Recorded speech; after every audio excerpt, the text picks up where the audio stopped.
بسم اللہ الرحمن الرحیم نحمدہ ونصلی ونسلم علی رسولہ الکریم اما بعد یہدی من یشاء ویعصم ویعافی فضلا ویضل من یشاء ویخذل ویبتلی عدلا۔ امام طحاوی رحمۃ اللہ علیہ نے متن عقیدہ طحاویہ میں عقیدہ نمبر 24 بیان فرمایا، جو سبق نمبر 29 بن رہا ہے۔ اس میں فرماتے ہیں اللہ وہ ہدایت دیتا ہے اللہ تبارک و تعالی جس کو چاہتا ہے، اور وہی حفاظت کرتا ہے، اور وہی عافیت سے نوازتا ہے، مصیبتیں دور کرتا ہے۔ فضلاً، یہ مصیبتیں دور کرنا، نعمتیں دینا، یہ خاص اس کا فضل ہوتا ہے۔ وَيُضِلُّ مَن يَشَاءُ، اور وہ گمراہ کرتا ہے جس کو چاہتا ہے اور رسوا کرتا ہے۔ وَيُخْذِلُ، توفیق سلب کرتا ہے اس سے۔ وَيَبْتَلِي، اور اس کو آزمائش اور امتحان میں ڈالتا ہے۔ عدلاً، یہ اللہ کا عدل ہوتا ہے۔ یہ ہو گیا عقیدہ۔ اس عقیدے میں معتزلہ کے اوپر رد ہے۔ معتزلہ چونکہ عقلانی فرقہ، خالصتاً عقل کی بنیادوں پر، اور عقل بھی ایسی بے بنیاد قسم کی عقلیں، ان کے اوپر اپنے عقائد کی بنیاد رکھتے ہیں۔ وہ کہتے ہیں کہ اللہ تعالیٰ کی ذات پر یہ واجب ہے کہ وہ بندوں کے لیے اصلح، افید اور انفع جو کام ہیں وہ اللہ کے ذمہ واجب ہیں۔ ٹھیک ہے، کہ یعنی اللہ پر لازم ہے کہ وہ ایسے کام کرے کہ جو بندوں کے لیے زیادہ بہتر ہوں، زیادہ فائدہ مند ہوں، زیادہ اصلاح والے ہوں، ایسے کام کریں۔ تو ان پر رد ہو گئی کہ ایسے نہیں ہے، اللہ پر کوئی چیز واجب نہیں ہے۔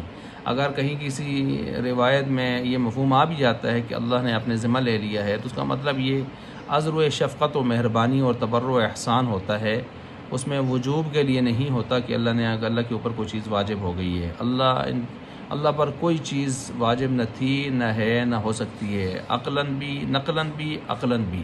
وہ ذات ہی ایسی ہے جو ہر قسم کے پابندیوں سے، قیود سے، شروط سے، ہر چیز سے پاک ہے۔ دیکھیں، قسم غیر اللہ کی کھانا ہمارے لیے شرک ہے۔ ہم اللہ کے علاوہ کسی کی، قرآن کے علاوہ کسی کی جو ہے قسم نہیں کھا سکتے۔ یہاں تک کہ آپ علیہ الصلوۃ والسلام کے نام کی قسم، کعبۃ اللہ کے نام کی قسم بھی شرک ہے۔ لیکن قرآن کریم میں اللہ تعالیٰ نے خود جو ہے بہت ساری چیزوں کی، زمین و آسمان وغیرہ مختلف چیزوں کی بھی قسمیں کھائی ہیں۔ تو اللہ ہر قسم کے قاعدہ، قانون، ان چیزوں سے، پابندیوں سے وراء الورا ہیں۔ وہ اس پر کوئی بھی قانون، پابندی لازم نہیں ہوتی۔ اچھا جی، اب اس عقیدے میں ایسی ہی باتیں کی گئی ہیں کہ اللہ جو چاہتا ہے اس پر کوئی واجب نہیں ہوتا۔ جس کو چاہتا ہے نیکی کی توفیق، ہدایت کی توفیق دے دیتا ہے، جس کو چاہتا ہے گمراہ کر دیتا ہے۔ اور یہ اللہ کا نعمتیں، اچھی چیزیں دینا، یہ اللہ کا خاص فضل ہوتا ہے۔ یہ نہیں بندہ اپنے اعمال کی وجہ سے مستحق ہو گیا ہے تو اب اللہ پر لازم ہو گیا ہے۔ یہ دیکھیں، لازم تو تب ہوتا ہے نا کہ مزدوری کرتا ہے تو مزدوری دینے والا جس کا کام کر رہا ہوتا ہے اس پر لازم ہو جاتا ہے اس کو مزدوری دے، اس پر حق ثابت ہو چکا ہوتا ہے۔ بندہ جتنی بھی عبادت و ریاضت کرے، جو کچھ بھی کرے، جتنی قربانیاں بھی کر دے، تو یہ اللہ پر اپنا حق نہیں جتلا سکتا۔ جب حق نہیں جتلا سکتا تو اللہ پر اپنا حق ثابت بھی نہیں کر سکتا وہ، اور جب حق ثابت نہیں کر سکتا تو حق واجب کیسے ہوا، اور اللہ پر کیسے واجب ہوا کہ اس کو اس طرح کا بدلہ دے۔ ٹھیک ہے، تو وہ چاہے تو آنن فانن سب کو اٹھا کے ملیا میٹ کر دے، جہنم میں ڈال دے، وہ پھر بھی عادل ہے۔ وہ سب کو جنت بھیج دے، پھر بھی عادل ہے۔ اس کی مرضی، جس طرح کسی انسان کی کوئی چیز مملوک ہو، وہ اس مملوک کے ساتھ جو کچھ کرے۔ ایک مادہ میٹیریل ایک آدمی کا مملوک ہے، وہ اس کو چاہے ایک سمت ڈال دے، دوسری سمت ڈال دے، اس کو ایک شکل میں ڈال دے، دوسری چیز میں ڈال دے، اس کو کوئی پوچھ سکتا ہے؟ جو بنانا چاہے۔ تو جب اللہ کی ساری کائنات مملوک ہے تو اللہ پر کیسے اعتراض ہو سکتا ہے؟ اور ہونا بھی نہیں چاہیے، بطریق اولویت نہیں ہونا چاہیے، اس وجہ سے کہ مخلوق عارضی ملک، وقتی ملک رکھتے ہوئے اگر اس کو اختیار حاصل ہے کہ جو چاہے اپنے مملوک سے بنا دے، تو اللہ کو یہ اختیار کیوں نہیں ہونا چاہیے کہ جو ازلی، ابدی، سرمدی، حقیقی ملک رکھتا ہے، ذاتی ملک رکھتا ہے، عطائی نہیں ہے جس کا، ذاتی رکھتا ہے، اسے یہ حق حاصل کیوں نہیں ہے؟ اچھا جی، اب یہاں پر یاد رکھیں، جب ہدایت اور گمراہی، یہ ساری چیزیں اللہ کی مشیت سے آتی ہیں، تو باقی ظاہری طور پر کبھی ان کو ظاہری اسباب کے ساتھ لگا دیا جاتا ہے۔ مثلا ہدایت کو نبیوں کے ساتھ لگا دیا۔ اللہ تعالیٰ فرماتے ہیں وَإِنَّكَ لَتَهْدِي مَن إِلَىٰ صِرَاطٍ مُسْتَقِيمٍ وَإِنَّكَ لَتَهْدِي إِلَىٰ صِرَاطٍ مُسْتَقِيمٍ، سورہ شورى۔ تو یہ مجازن ہے، ورنہ اصل میں حقیقتاً ہدایت دینا کس کا کام ہے؟ اللہ کا کام ہے۔ اہدنا الصراط المستقیم۔ نبیوں کا کام تو اراد الطریق ہوتا ہے، راستہ دکھانا ہوتا ہے ہدایت کا۔ ایصال الی المطلوب، ہدایت منزل تک پہنچانا، منزل ہدایت تک، یہ اللہ کا کام ہوتا ہے۔ اب اگر اللہ تعالیٰ نے نبی کی طرف نسبت کی ہے وَإِنَّكَ لَتَهْدِي، تو یہ اراد الطریق کے معنی میں ہوگی۔ اگر ایصال المطلوب بھی کے معنی میں بھی ہو تو پھر بھی اللہ کی عطا کے ساتھ، یعنی دینے اللہ نے ہے، بظاہر نسبت آپ کی طرف کر دی ہے۔ جس طرح لِأَهَبَ لَكِ غُلَامًا زَكِيًّا، حضرت عیسیٰ علیہ السلام کے حوالے سے حضرت جبریل علیہ السلام نے حضرت مریم سے کہا تھا میں آپ کو ایک بچہ عطا کرنے آیا ہوں، لِأَهَبَ لَكِ۔ اب بچہ تو جبریل نہیں دینے آئے تھے، بچہ تو اللہ کی طرف سے وہ دینے، پیغام دینے آئے تھے، لیکن بظاہر نسبت انہوں نے اپنی طرف کر دی۔ ایسے ہو سکتا ہے یہ مجاز ہے۔ تو مجاز کی بہت ساری قسمیں ہیں، 40 سے اوپر مجاز کی قسمیں، اگر آپ گہرائی میں جائیں اس کے تو وَإِنَّكَ لَتَهْدِي إِلَىٰ صِرَاطٍ مُسْتَقِيمٍ، تو یہ مجازاً نسبت آپ علیہ السلام کی طرف کی گئی ہے۔ إِنَّ هَٰذَا الْقُرْآنَ يَهْدِي لِلَّتِي هِيَ أَقْوَمُ، سورہ بنی اسرائیل میں یہ نسبت مجازاً قرآن کی طرف کر دی گئی ہے۔ کبھی گمراہی کی نسبت جو ہے وہ شیطان کی طرف یا بتوں کی طرف کر دی جاتی ہے، مثلاً لَأُغْوِيَنَّهُمْ لَأُضِلَّنَّهُمْ، میں ان کو گمراہ کروں گا، سرکش بناؤں گا میں ان کو۔ تو سورہ حجر کے اندر یہ مجازاً نسبت شیطان کی طرف ہو گئی ہے۔ رَبِّ إِنَّهُنَّ أَضْلَلْنَ كَثِيرًا مِنَ النَّاسِ، اے رب بے شک ان بتوں نے ان کو گمراہ کر کے رکھ دیے بہت سارے لوگوں کو۔ تو یہ بتوں کی طرف نسبت یہ مجازن ہے، اصل میں ہادی اور مضل اللہ کی ذات ہے، مشیت اسی کی چل رہی ہے۔ اس لیے آتے ہیں نا من یہدہ اللہ فلا مضل لہ، جس کو اللہ ہدایت دینا چاہے اس کو کوئی گمراہ نہیں کر سکتا، ومن یضللہ فلا ہادی لہ، اور جس کو اللہ ہی گمراہ کرنے پہ آ جائے تو اس کو کوئی ہادی اس کے لیے نہیں ہو سکتا۔ یہی مطلب ہے یہاں پر۔ تو اللہ پر کوئی چیز واجب نہیں ہے، خلاصہ یہ نکلا۔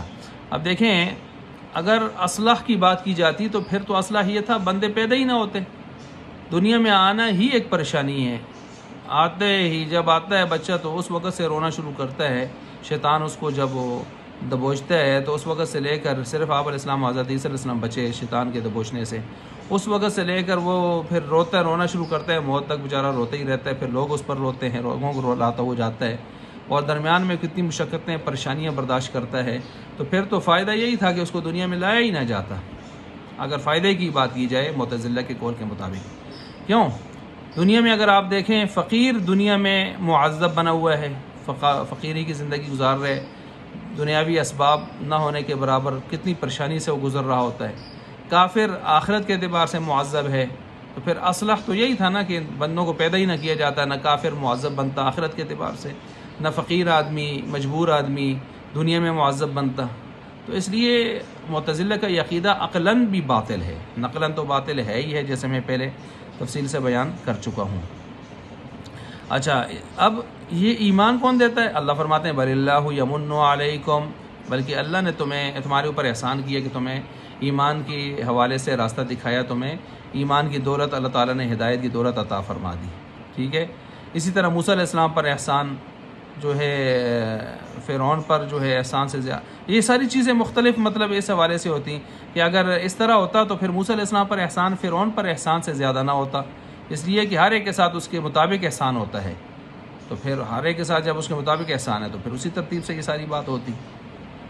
تو پھر تو عصمت، توفیق، کشادگی اور تکلیف دور کرنے کے لیے سوال کی حاجت تک نہ رہتی، یہ ساری باتیں ویسے بے معنی ہو کر رہ جاتی۔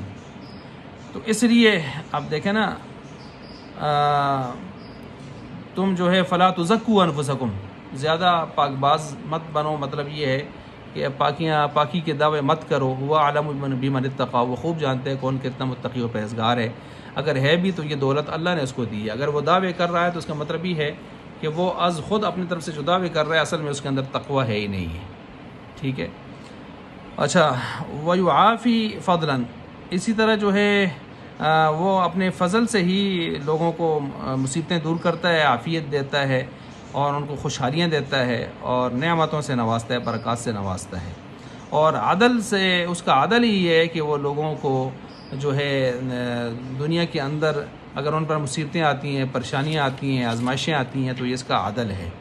عدل اس وجہ سے ہے کہ ہر بندے میں کچھ نہ کچھ نقص ہوتا ہے، تو نقص کا حساب جب اس کو دینا پڑتا ہے تو گویا وہ عدل ہی اس کے ساتھ ہو رہا ہوتا ہے، لیکن اللہ نے 100% اس کے ساتھ عدل نہیں کیا، کہ 100% عدل کا معاملہ کرتے ہیں تو پھر تو اللہ معاف فرمائے کہ ایمان سے ہی محروم ہو جاتے ہیں۔ آج جو گناہ ہم کر رہے ہیں، جو بغاوتیں سرکشیاں ہماری ہیں، اگر اللہ 100% عدل پہ آ جاتے تو پھر تو اللہ معاف کرے کہ ہم سے ایمان ہی سلب ہو جاتا۔